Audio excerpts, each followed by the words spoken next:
राज्य के महामहिम उपराष्ट्रपति आदरणीय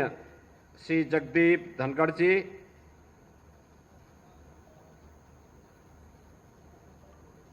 इस समारोह में जिनकी कृपापूर्ण उपस्थिति से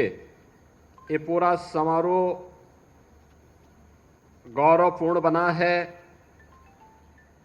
ऐसे ही मातृशक्ति की प्रतीक आदरणीय डॉक्टर सुदेश धनखड़ जी, केंद्रीय मंत्री श्री कमलेश पासवान जी,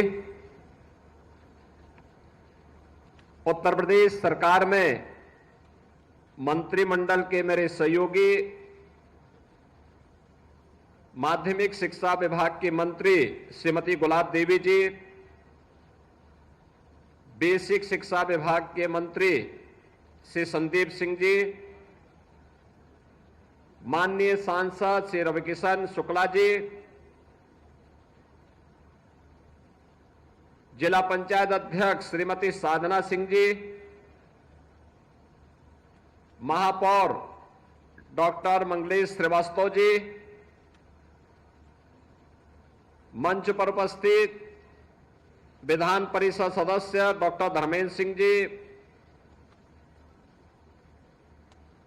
महेंद्रपाल सिंह जी, विपिन सिंह जी, प्रदीप शुक्ला जी, श्री राम चौहान जी, डॉक्टर विमलेश पासवान जी, श्रवण निषाद जी, अन्य सभी सम्मानित जनप्रतिनिधिगण, शिक्षा विभाग और प्रशासन से जुड़े हुए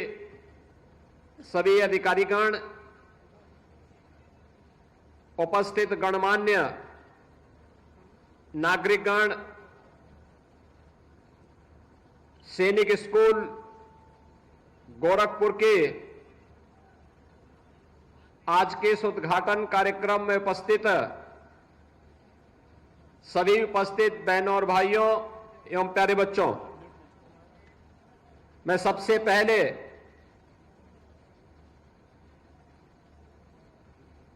भारत गणराज्य के महामहिम उपराष्ट्रपति जी का आज गोरखपुर आगमन पर महायोगी गुरु गोरक्षनाथ की इस पावन धरती पर प्रदेश सरकार की ओर से, उत्तर प्रदेश वासियों की ओर से और खासतौर पर गोरखपुर वासियों की ओर से उनका हृदय से स्वागत करता हूं, अभिनंदन करता हूं। इस अवसर पर आदरणीय उपराष्ट्रपति जी के साथ में पधारे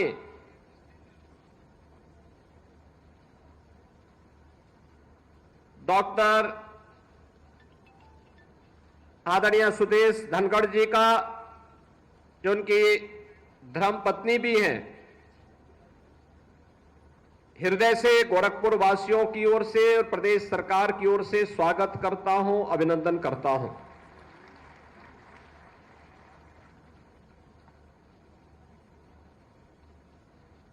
यह हमारा सौभाग्य है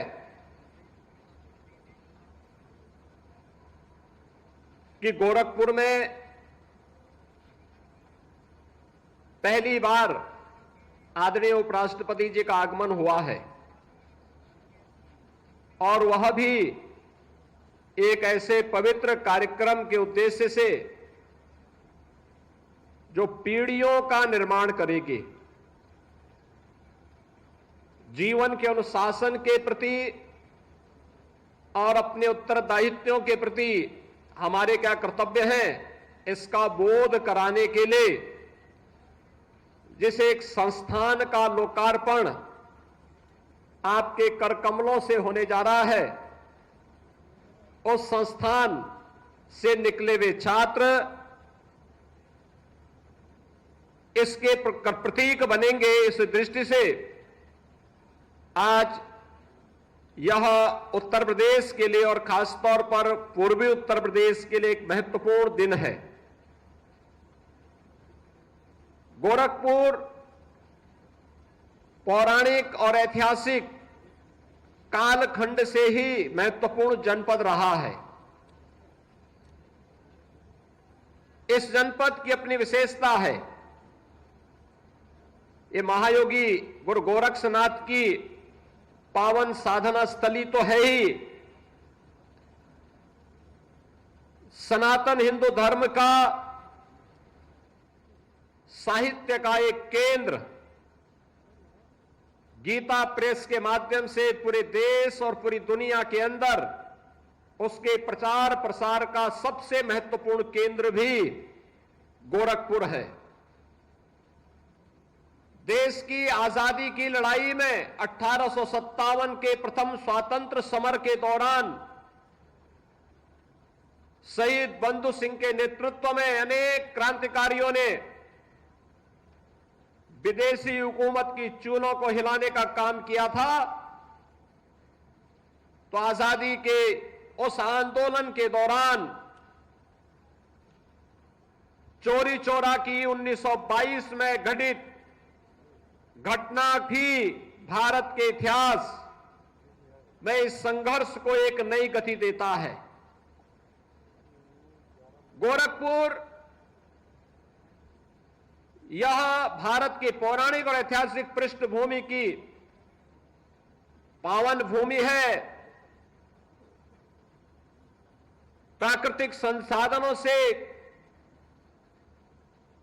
परिपूर्ण है और गोरखपुर को केंद्र में रख करके अगर हम देखें तो आज लगभग 50 किलोमीटर की दूरी पर भगवान बुद्ध की महान परिनिर्वाण स्थली कुशीनगर, 90 किलोमीटर की दूरी पर भगवान बुद्ध का पावन जन्मस्थली लुम्बिनी, 25 किलोमीटर की दूरी पर संत कबीर की निर्माण स्थली मगहर, पौने 200 किलोमीटर की दूरी पर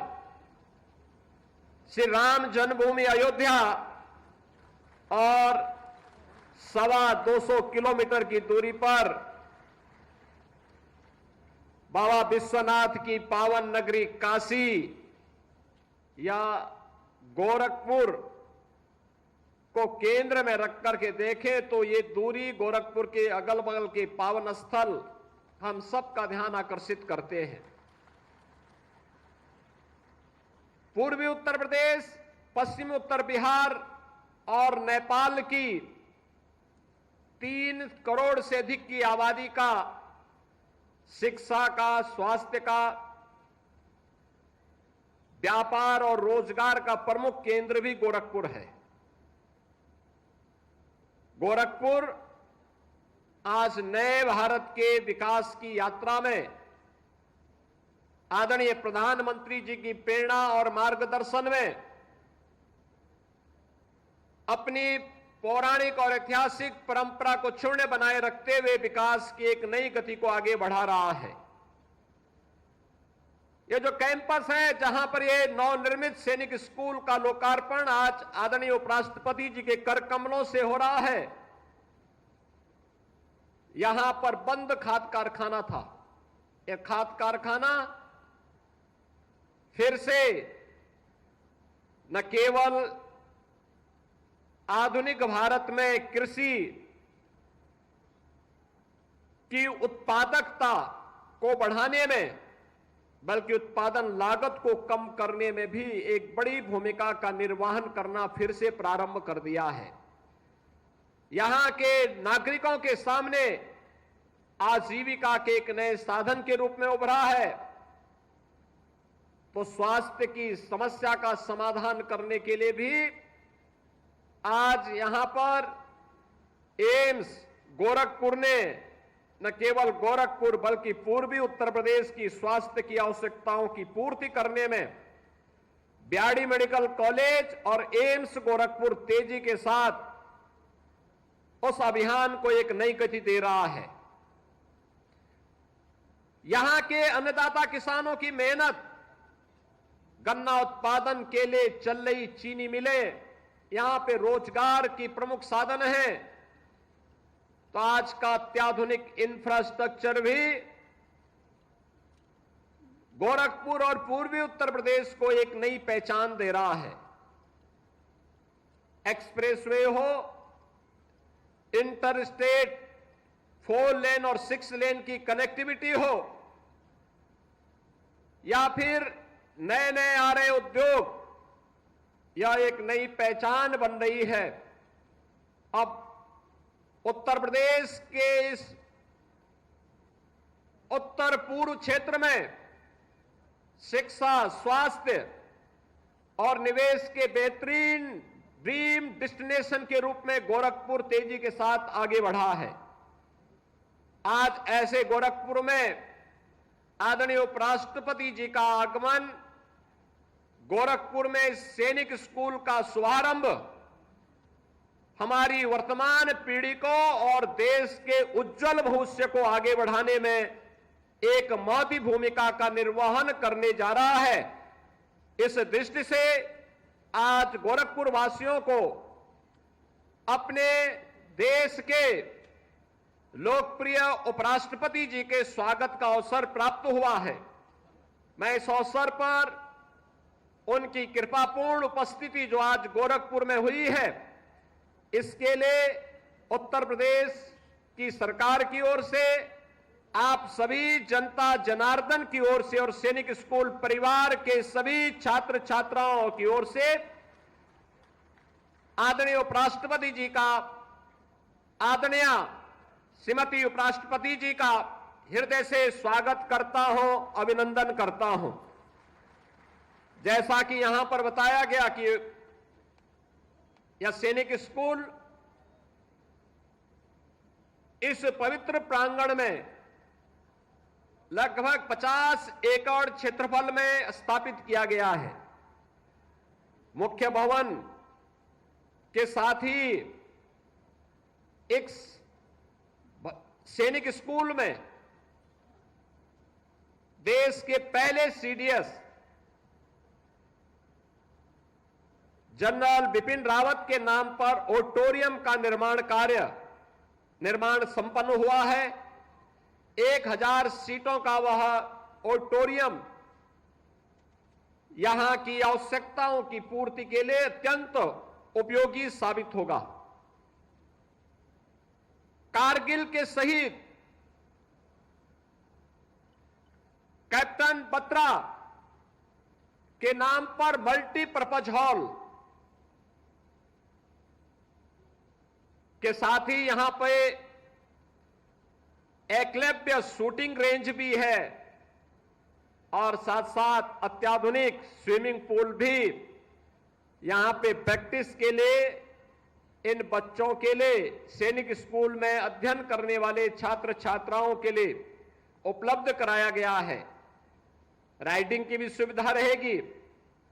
और साथ साथ यहां पर छात्रावास भी बालक और बालिकाओं के लिए बनाने के साथ ही 6 और 9th क्लास में इन बच्चों के प्रवेश शिक्षकों का ओरिएंटेशन कोर्स के साथ प्रारंभ हुआ है। आज का दिन हमारे लिए महत्वपूर्ण इसलिए भी है कि जब शिक्षा के क्षेत्र में नए कार्यक्रम आगे बढ़ाने की दिशा में हम लोग आगे बढ़े हैं, मैं उपराष्ट्रपति जी के संज्ञान में इस बात को लाना चाहूंगा कि देश की आबादी का सबसे बड़ा राज्य होने के नाते अकेले बेसिक शिक्षा परिषद के अंदर हमारे पास उत्तर प्रदेश सरकार के द्वारा संचालित 1,56,000 से अधिक स्कूल मौजूद हैं।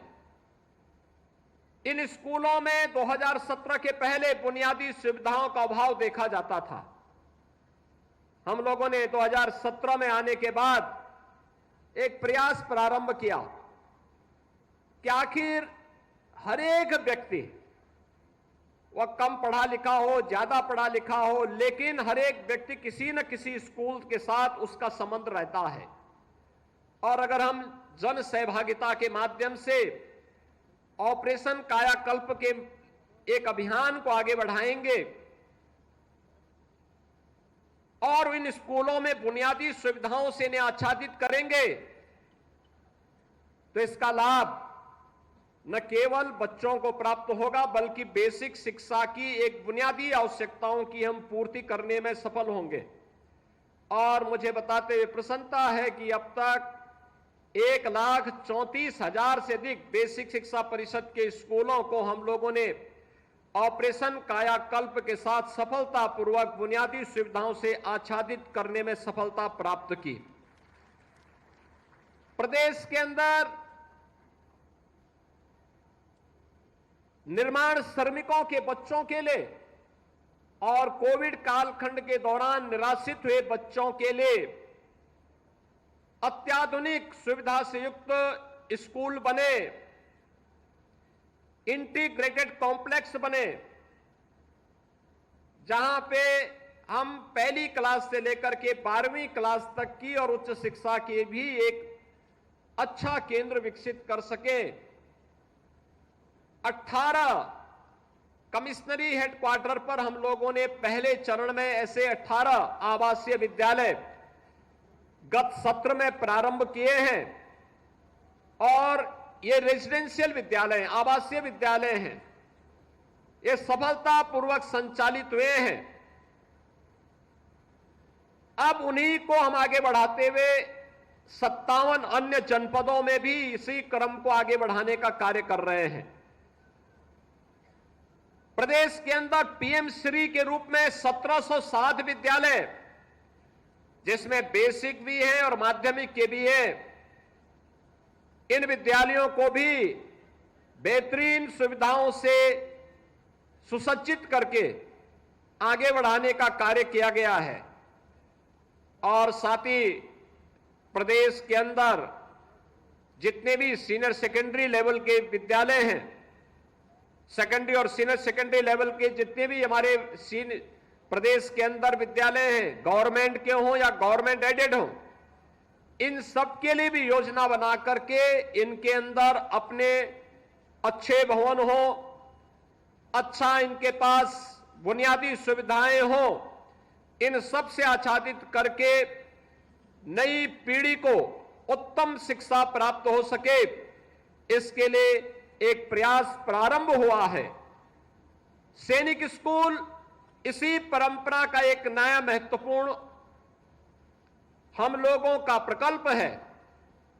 और हमारे लिए यह महत्वपूर्ण है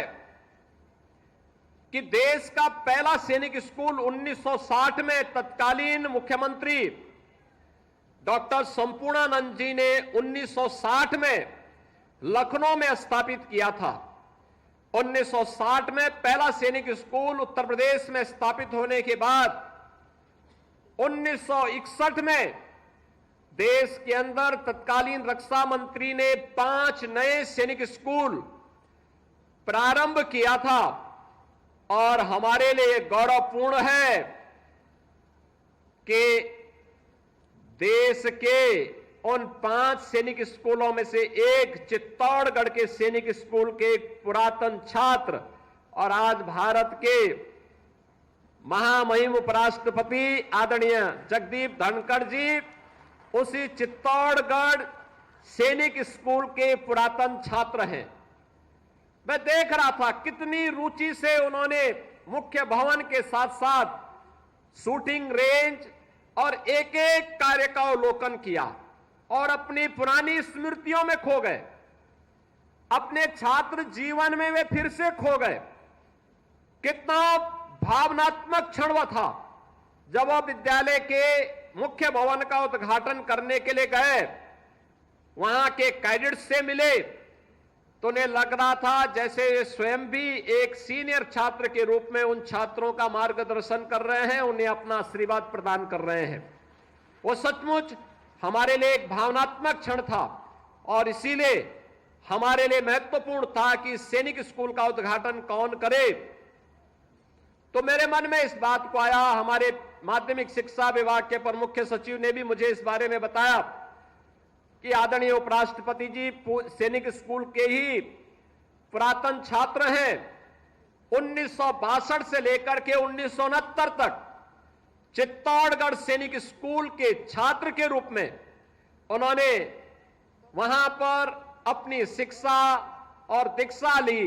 और हर क्लास में प्रथम स्थान प्राप्त करके जीवन में अनेक चुनौतियों का सामना करते हुए आज वे भारत गणराज्य के उपराष्ट्रपति के रूप में भारत का मार्गदर्शन कर रहे हैं, एक नई दिशा दे रहे हैं वर्तमान पीढ़ी को आगे बढ़ने के लिए और नए भारत के निर्माण में अपने अनुभव का लाभ प्रदान कर रहे हैं। आज उनका मार्गदर्शन गोरखपुर के इस नवनिर्मित सैनिक स्कूल के उद्घाटन अवसर पर हम सबको प्राप्त होगा। आज के इस अवसर पर इस सैनिक स्कूल के लोकार्पण के लिए पधारे आदरणीय उपराष्ट्रपति जी का, आदरणीय डॉक्टर सुदेश धनखड़ जी का और अपने अन्य गणमान्य अतिथियों का मैं एक बार फिर से स्वागत करता हूं और मुझे पूरा विश्वास है कि सैनिक स्कूल के साथ साथ अन्य संस्थानों से आए हुए छात्र भी आदरणीय उपराष्ट्रपति जी की एक एक बात को मंत्र मान करके अपने जीवन का हिस्सा बनाएंगे, जिससे उनका जीवन स्वयं के लिए भी, समाज के लिए भी और राष्ट्र के लिए भी उपयोगी हो सके। इस विश्वास के साथ जीवन में राष्ट्र के प्रति लिया जाने वाला संकल्प सबसे महत्वपूर्ण संकल्प होता है और उस संकल्प के साथ हम सब जुड़ सकेंगे। इस विश्वास के साथ मैं सैनिक स्कूल के लोकार्पण कार्यक्रम के अवसर पर आदरणीय उपराष्ट्रपति जी का, आदरणीय श्रीमती डॉक्टर धनखड़ जी का और अन्य गणमान्य अतिथियों का हृदय से स्वागत और अभिनंदन करते हुए सभी छात्र छात्राओं के प्रति हृदय से अपनी बधाई और शुभकामनाएं देता हूं। धन्यवाद। जय हिंद।